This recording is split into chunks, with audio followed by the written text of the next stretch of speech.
ఇండస్ట్రీకి వచ్చిన రోజు అనుకోలేదండి ఇంత ఎదుగుతామని. నన్ను ఆయన యాక్టరే చేశారు. నేను ఈరోజు ప్రొడ్యూసర్ని అయ్యాను, డైరెక్టర్ని అయ్యాను, యాక్టింగ్ చేశాను. శివ ఆయన దగ్గర యాక్టింగ్ చేయడం అంటే ఎంత ఇంట్రెస్ట్ అంటే నాకు ఇప్పటికీ గుర్తు. హిందీ శివ షూటింగ్ జరుగుతుంటే సారథి స్టూడియోలో ఒక డైలాగ్ చెప్పాను.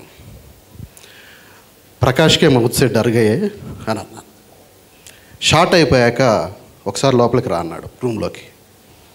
వెళ్తే ఇంకొకసారి చెప్పవా అని అన్నాడు. అంటే ఆయనకి ఇష్టం అన్నమాట. యాక్టింగ్ అంటే ప్రాణం. నాకు అంతకంటే ప్రాణం. వీటన్నిటికంటే ముందు నేను ఆయన దగ్గర అసలు ఆర్టిస్ట్గా సెలెక్ట్ అవ్వడానికి అన్నపూర్ణ స్టూడియోకి వెళ్తే లోపలికి పిలిచి ఏదైనా డైలాగ్ చెప్తారా అన్నాడు. నాకు ఈ జీవితం ఇచ్చింది ఆ డైలాగే ఈరోజుకి. ఎస్ చెప్తాను సార్ అన్న.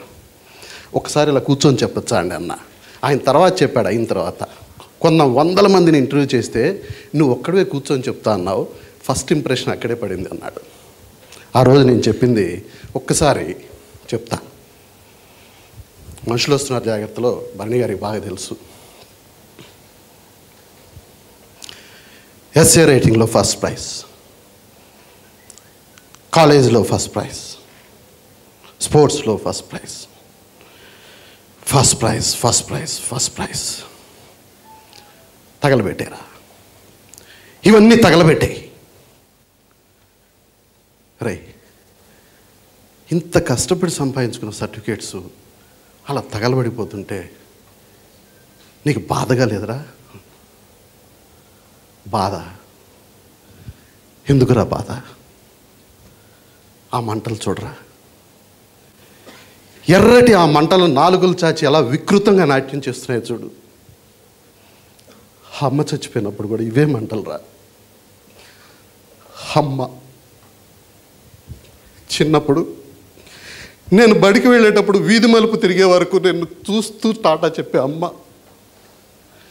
నా చదువు ఎక్కడ ఆగిపోతుందోనని నాన్నకు తెలియకుండా నా చేతి గాజులు కుదవబెట్టి చదివించానని చెప్పిన అమ్మ.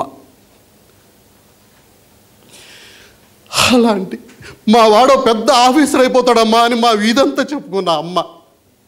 అలాంటి అమ్మ చనిపోయినప్పుడు కూడా ఇవే మంటలు రా.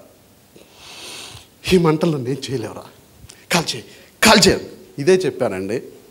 దీంతోనే ఇంప్రెస్ అయ్యి నాకు వేషం ఇచ్చాడు, నన్ను ఇంతవాణి చేశాడు. థ్యాంక్ యూ రాము గారు. I feel like my father always. Thank you very much.